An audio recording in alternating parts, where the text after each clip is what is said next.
Hello दोस्तों, मैं आप सभी को मेरे चैनल एनिमे स्टोरी एक्सप्लेन पर वेलकम करता हूं। प्रीवियस एपिसोड में हमने देखा था ज्यादा बैकुगन के इस्तेमाल से नेजी की तबीयत काफी खराब हो जाती है, तो अब टाइम है इसके अगले एपिसोड को एक्सप्लेन करने का। लेकिन उससे पहले अगर हो सके तो डिस्क्रिप्शन पर मेरे ऑफिशियल और पर्सनल दोनों इंस्टाग्राम अकाउंट के लिंक है, तो अगर मन करे तो प्लीज फॉलो कर देना। चलो अब बिना कोई समय गवाए इस एपिसोड को शुरू करते हैं। Now start the intro.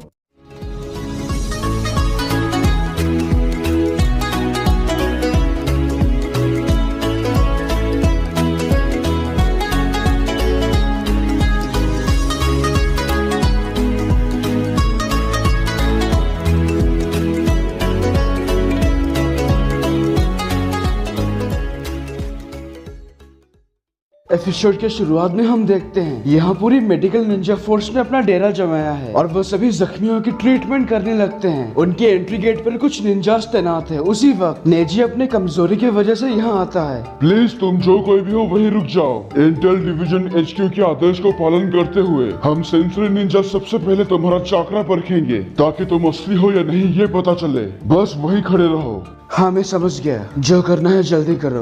इसके अंदर साकुरा भी है जो लोगों के इलाज करने में पूरी तरह से बिजी है। चलो हो गया आपका, ये ठीक हो जाएगा बाद में। आपका शुक्रिया मिस साकुरा। अब अगला जो है वो अंदर आ जाए। तो यहाँ फाइनली आता है नेजी। हम देखते हैं एक शख्स इस टेंट के अंदर घूरता ही जा रहा है जिसके अंदर साकुरा है। लो हो गया नेजी, तुम्हारे सारे घाव सुबह तक ठीक हो जाएंगे। चलो अच्छा है, तुम्हारा शुक्रिया साकुरा। देखो थोड़ा आराम भी करो। हाँ, खास करके तुम्हारी आँखों को, तुम इसका बहुत ज्यादा इस्तेमाल करते हो। ये कहना तुम्हारे लिए बहुत आसान है। मेरा काम है चीजों को दूसरों से और अच्छी तरह से देखना। हाँ मैं सब जानती हूँ, लेकिन आराम तो करना ही पड़ेगा।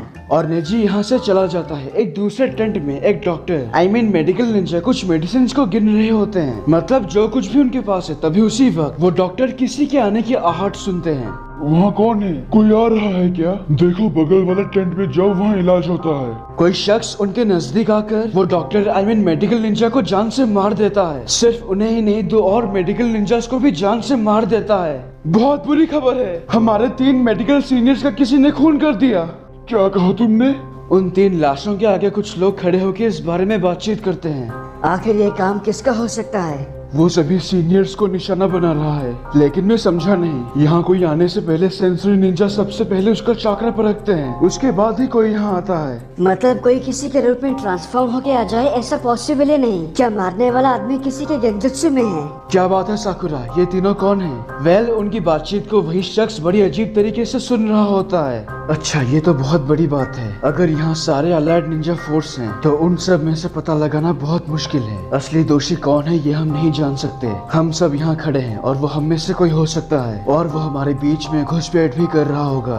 किसी भी युद्ध में हम मेडिकल निंजास बहुत जरूरी होते हैं। अगर हमें कुछ हो गया तो जख्मियों को ठीक करना मुश्किल ही नहीं, नामुमकिन भी हो जाएगा। अगर हम अभी रुक गए तो युद्ध की स्थिति बर्बाद हो जाएगी हमेशा के लिए। देखिए, आप सब चिंता मत कीजिए, मैं उस खूनी को यहाँ किसी भी तरह पकड़ ही लूंगा। उसके कुछ समय बाद साकुरा अपने टेंट में काम कर रही होती है और तभी वो शख्स उसके टेंट के अंदर जाता है। उसी वक्त एक दूसरे टेंट में ये दोनों मेडिकल निंजास। अच्छा, तो बाहर जाने का वक्त हो गया है और वैसे भी आज बहुत काम है। हाँ मैं भी यही सोच रहा था। वैसे सर एक बात बताइए, हमारे ट्रेनिंग के पहले दिन आपने क्या पढ़ाया था? हाँ नहीं सर, ऐसा मत सोचिए कि मैं आप पर शक कर रहा हूँ। हाँ तुम अभी शक ही कर रहे थे मुझ पर। तभी नेजी यहाँ पर अचानक से आता है। अच्छा ये तुम हो, हम तो डर ही गए थे। क्या आपने साकुरा हारुनो को देखा है? क्यों, कुछ गलत हुआ क्या? लगता है मैंने कातिल को ढूंढ लिया। मैं उसका पीछा कर रहा था, लेकिन मेरी बदकिस्मत वो खो गया। साकुरा तो 3 नंबर टेंट पे है। वैसे आखिर वो है कौन? देखो, मेरी बात सुनकर चौंकना मत। सच कहूँ तो वो शख्स और कोई नहीं बल्कि मैं हूँ। ये बोलकर नेजी उन दोनों के सीने में कुनाई घुसा देता है, लेकिन यहाँ जहाँ पर साकुरा है। अरे तुम दोबारा से आ गए, क्या हुआ? मैंने तुम्हारी मरहम पट्टी अच्छे से की थी। नहीं वो तो ठीक है, असल में मुझे आपको कुछ देना था। ये लीजिए, ये आपके लिए। पर ये है क्या? दरअसल ये लव लेटर है। क्या कहा तुमने? Love letter? जब से मैंने आपको देखा है, मैं आपको तहे दिल से पसंद करने लगा हूँ। तुम्हारा शुक्रिया, लेकिन मैं भी पहले से ही किसी को पसंद करती हूँ। ओह अच्छा ऐसा है, ठीक है मैं समझ गया। चलो अच्छा है, अभी से ही सब कुछ क्लियर हो गया। वैसे ये पूछने का मेरा हक नहीं है, जिसको तुम पसंद करते हो वो तुम्हारे विलेज से ही है ना? वो बहुत किस्मत वाला होगा, तो मैं चलता हूँ। अरे नहीं मेरे भाई, फिलहाल किस्मत वाले तुम हो। उसने मना कर दी, बच गए तुम। वो चला जाता है और साकुरा एज यूजुअल सास्के के ख्यालों में डूब जाती है। तभी नेजी 5 लोगों का कत्ल करने के बाद साकुरा के पास आता है और एक दोस्त की तरह साकुरा के कंधे पर हाथ रखता है, जो कि नेजी का स्वभाव नहीं है। नेजी तुम यहाँ पर? सब ठीक है ना? हाँ वैसे तो सब ठीक ही है। पता नहीं नेजी, मुझे कुछ भी समझ में नहीं आ रहा। इसीलिए मैं यहाँ तुम्हें हौसला देने आया था। क्या करे, हम ये भी नहीं जानते हम किससे लड़ रहे हैं। मैं जानती हूँ और मैं उसके लिए तैयार भी हूँ। मैं जानता हूँ तुम तैयार हो। दूसरी तरफ जहाँ कित्सुची की निंजा फोर्स से नेजी अभी भी यही है और कमजोरी के चलते वो आराम कर रहा है। नेजी क्या तुझे पक्का यकीन है बिना इलाज के तुम ठीक रहोगे? मेरी बात मानो यार, बस एक बार मेडिकल कॉर्प्स के वहाँ चले जाओ। बस भी करो कीबा, ये बात तुम कितनी बार कहोगे? मैं पूरी तरह से ठीक हूँ, थोड़ा सा आराम करने के बाद मैं फिर से काम करूँगा। अबे अंधे इधर देख, मैं यहाँ हूँ। अबे तो इतना कमजोर हो चुका है क्या कमारो और मुझ में फर्क ही नहीं कर पा रहे। बड़ा आया मैं पूरी तरह से ठीक हूँ बोलने वाला। तो यहाँ पर ये बात साफ हो चुका है कि ये नेजी नहीं बल्कि बहरूपिया है। वैसे साकुरा, लेडी सीजन अभी कहाँ होगी? क्यों, क्या हुआ? तुमने कुछ महसूस किया क्या? हाँ बस थोड़ा सा। फिलहाल हमें सभी की खबर लेनी चाहिए ताकि वो खूनी पकड़ा जाए। मुझे लगता है मास्टर सिजुने टेंट B13 में होंगे इस वक्त। वो टॉन्टन को ठीक कर रही है। लगता है उसके पैर में चोट लगी है। हाथ में चोट लगने से तो अच्छा ही है। क्या वो टॉन्टन कल युद्ध में शामिल हो पाएगा? हाँ लगता तो है। वो टॉन्टन अभी भी हैंडस्टैंड तो बना सकता है। चलो अच्छी बात है। वैसे साकुरा, क्या तुम एक और बार मेरा घाव देख सकती हो? बस थोड़ा सा अजीब लग रहा है। हाँ क्यों नहीं, यहाँ बैठो। साकुरा की नजर दूसरी ओर है। इस बात का फायदा उठाकर वो बहरूपिया उस पर हमला करने ही जा रहा था, पर उसी वक्त साकुरा एक जोरदार घूसा मारकर उसे नीचे पटक देती है। तुम्हें कैसे पता चला? सुअर के हाथ नहीं होते, सुअर के बच्चे। टॉन्टन इंसान नहीं सुअर है। तो तुम हो असली खूनी। ये अपने असली रूप में आता है, यानी ये एक जत्सु है। बताओ मुझे, तुम नेजी का रूप लेकर आ गए और यहाँ के सेंसरी निंजास ने तुम्हें पहचान तक नहीं पाए। आखिर कैसे? ये किस तरह का जुत्सु है तुम्हारा? वो इसीलिए मोहतरमा, क्योंकि मेरा ट्रांसफॉर्मेशन जुत्सु सबसे बेस्ट है। मैं अकेला नहीं हूँ जो यहाँ घुसपैठ किया हो। हम दूसरों का रूप लेकर चारों तरफ फैले हुए हैं। तो तुम खुद को जीनियस समझते हो, पर तुम झूठ बोलने में एक्सपर्ट नहीं हो। ये सब क्या है? ये यहाँ कैसे आ गया? मुझे अभी इसी वक्त हेडक्वार्टर से कांटेक्ट करनी है। एक दूसरे किसी निंजा फोर्स के अंदर 2 लोग नदी के पास मूत रहे होते हैं। देखो सब कुछ खाली कर दो, हम दोनों की गार्ड ड्यूटी कुछ ही वक्त बाद है। वो सब छोड़ो, मेरी पेशाब की धार तुम्हारी वाली से लंबी है। तभी एक और शख्स उनके पीछे आता है। तो तुम भी आगे क्या मूतने? ये रात बहुत लंबी कटने वाली है दोस्तों। देखो मेरे पीछे इस तरह से खड़े मत रहो, मुझे मूतने में दिक्कत होती है। कैसा रहेगा अगर मैं तुम दोनों को खून का पेशाब कराऊं? अरे तेरा दिमाग तो ठीक है, क्या बक रहा है? उन दोनों को वो जान से मार देता है। और वैसे भी वो भी एक जत्सु है जो किसी निंजा के रूप में ट्रांसफॉर्म हुआ है। और इस तरह की चीजें चारों तरफ होती है। ये खबर इंटेल डिवीजन हेडक्वार्टर तक पहुंच जाती है। लगता है फिर से अजीब चीजें होना शुरू हो गया है। सारे निंजा फोर्स की तरफ से रिपोर्ट आ रही है कि बहुत से निंजास एक के बाद एक दुश्मन के काबू में आ रहे हैं। चारों तरफ कंफ्यूज हो चुके हैं लोग अपने साथियों को लेकर। बस अब यही होना बाकी रह गया था। पर इतने सारे माहिर सेंसरी निंजा होने के बाद भी ये कैसे मुमकिन है? ये बात सोचने में भी अजीब लगती है। कहीं ये काम इताची का तो नहीं? हो सकता है वो गेंजुत्सु से। नहीं, ये काम इताची नहीं कर रहा, ये काम जेत्सु का है। वो हमारे निंजा के रूप में ट्रांसफॉर्म होकर अलाइड निंजा फोर्स में घुस रहे हैं साले, और हमारे साथियों का कत्लेआम कर रहे हैं। उनके ट्रांसफॉर्म जुत्सु को हमारे सेंसरी निंजास पहचान नहीं पा रहे। ये बहुत बड़ी दिक्कत हो गई। अगर ऐसा चलता रहा तो हम आज सुबह तक एक दूसरे को मार काटते फिरेंगे, और युद्ध लड़ना वो तो दूर की बात है। लीफ के शिकाको बताओ क्या करें हम? ऐसा कोई रास्ता नहीं जिससे हम जान सके कि कौन हमारा दोस्त और कौन दुश्मन। तो ये है व्हाइट जत्सु की असली ताकत।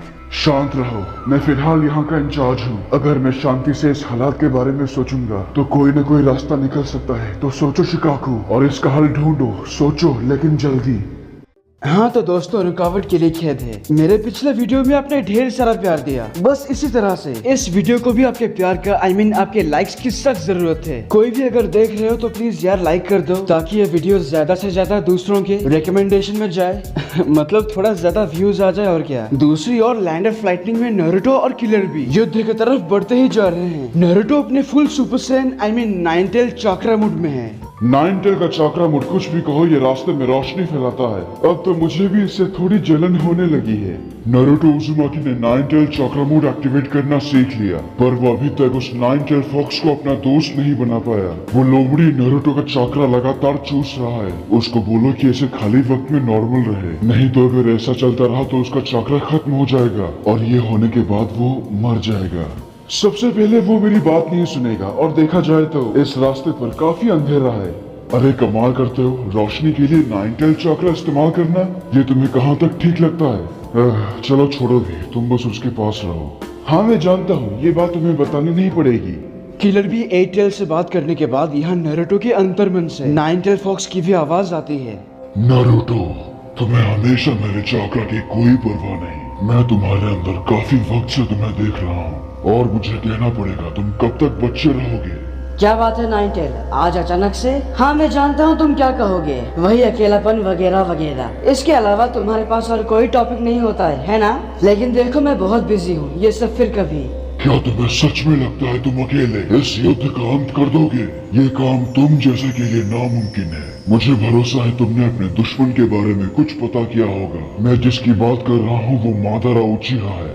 कोई नहीं बता सकता कि आगे क्या होगा। तुम्हारा हो गया ना, मैं चलता हूँ। ध्यान से मेरी बात सुन, अगर तुम दुश्मन को हरा भी दोगे तब भी नफरत का बोझ तुम्हारे ऊपर कम नहीं होगा। तुम अकेले सब कुछ नहीं संभाल सकते। तुम सास्के को नहीं रोक सके, इस युद्ध को कैसे रोकोगे? तुम्हें वो दिन याद है जिस दिन तुम्हारे और सास्के के बीच सबसे पहली लड़ाई हुई थी? सबसे पहले जब तुम दोनों बहुत छोटे थे। 9 टेल फॉक्स से ये सुनकर नारुतो उस दिन को याद करता है जब एकेडमी में पढ़ते वक्त एक छोटा सा कंपटीशन हुआ था, और वाकई में वो सारे बच्चे बहुत छोटे थे। तो मैं किसके साथ लड़ूंगा, किसकी हड्डियाँ तोड़ूंगा? मेरा मन तो कर रहा है इसी की हड्डियाँ तोड़ दूं। सुनसे मैं अपने बेस्ट फ्रेंड के साथ लड़ना नहीं चाहता। अरे वैसी बात नहीं है चोजी, ये बस एक छोटा सा कंपटीशन है, बस हैंड टू हैंड कॉम्बैट और कुछ नहीं। मैं तो चला, चोजी और मैं लड़ेंगे ही नेशन से। अगली बार मेरे लिए किसी और को चुनना। पता नहीं तुम बच्चों का क्या होगा, तुम्हारे अंदर तो जीरो मोटिवेशन है सच में। इस शिकमारू का कुछ नहीं हो सकता, और चोजी की तो बात ही छोड़ दो। क्या तुम इन दोनों को जानती हो इनो? हाँ वो दरअसल हमारे परिवार आपस में दोस्त हैं। ठीक है, जैसे तुम दोनों की मर्जी। चलो यूनिशन साइन करो और जाओ। तो दोनों कुछ ऐसा, यानी यूनिशन साइन करने के बाद यहाँ से चले जाते हैं। चलो हो गया, अब अगला नारुतो उज़ुमाकी। यहू, मेरी बारी आ ही गई। ये तो वही है। जानते हो मेरे मम्मी पापा ने इसके साथ खेलने को मना किया है। बिल्कुल, मैं तो इसके साथ बात भी नहीं करना चाहूंगी। और सास्के उचिहा, दोनों आगे आओ। क्या सास्के उचिहा? Best reflex Sasuke. इस नारुतो को पछाड़ दो सास्के, सबक सिखाओ इसे। ये लड़का अपने आप को बहुत कूल मानता है, सबक तो मैं सिखाऊंगा इसे। लगता है तुम दोनों पूरी तरह से तैयार हो, तो चलो लड़ाई शुरू करो। बस कुछ ही सेकंड के अंदर सास्के नारुतो को हरा देता है आसानी से। इसकी आंखें, ये तो बिल्कुल मेरी तरह है, नहीं बल्कि मुझसे भी ताकतवर। सास्के उचिहा जीत गया। अब तुम दोनों यूनिशन साइन करो जल्दी। दोनों के अंदर इतना ज्यादा गुस्सा है कि यूनिशन साइन करने के बदले वो दोनों एक दूसरे का कॉलर पकड़ लेते हैं। इरुका सेंसेई बड़ी मुश्किल से उन दोनों को एक दूसरे से छुड़ाते हैं, और ये सब कुछ सोचने के बाद तो लगता है तुम्हें याद आ गया। तो देख लो सास्के के साथ क्या हुआ। क्या तुम उसकी नफरत खत्म कर पाए? ऐसा नहीं हुआ, बल्कि इसका उल्टा हो गया। उसकी नफरत और भी ताकतवर हो गई। तुम कहते हो कि वो तुम्हारा करीबी दोस्त है, लेकिन तुम ना तो उसका नफरत कम कर पाए और ना मिटा पाए। हाँ तुम्हारी बातों में दम तो है। तो तुम्हारा कहने का मतलब यही है ना कि मेरे हाथों से कुछ नहीं हो सकता? इतना डिमोटिवेट क्यों करते हो 9 टेल? जो सच है मैं वही कहूँगा, और सच हमेशा कड़वी होती है। देखो मैं अपने दोस्त का कुछ न कुछ तो कर ही लूंगा, और इस युद्ध का भी। लेकिन तुम जानते हो 9 टेल, मैंने सोचा है सास्के के साथ साथ मैं तुम्हारे नफरत का भी कभी किसी दिन सामना करूंगा। तुम्हारे नफरत को कम करके मैं तुम्हें अपना दोस्त बनाऊंगा। मैं जानता हूँ तुमने मुझे बहुत दुख और दर्द दिया है। आखिरकार मेरे माता पिता के कातिल हो तुम। मुझे तुम्हारे ऊपर इतनी दया नहीं दिखानी चाहिए, लेकिन ये भी सच है तुम वही हो जो मेरे साथ हमेशा से है। तुम्हारा दिमाग सटक गया है क्या? मैं 9 टेल फॉक्स हूँ, मैं खुद नफरत हूँ। कोई भी एरा गिरा मुझे बदल नहीं सकता।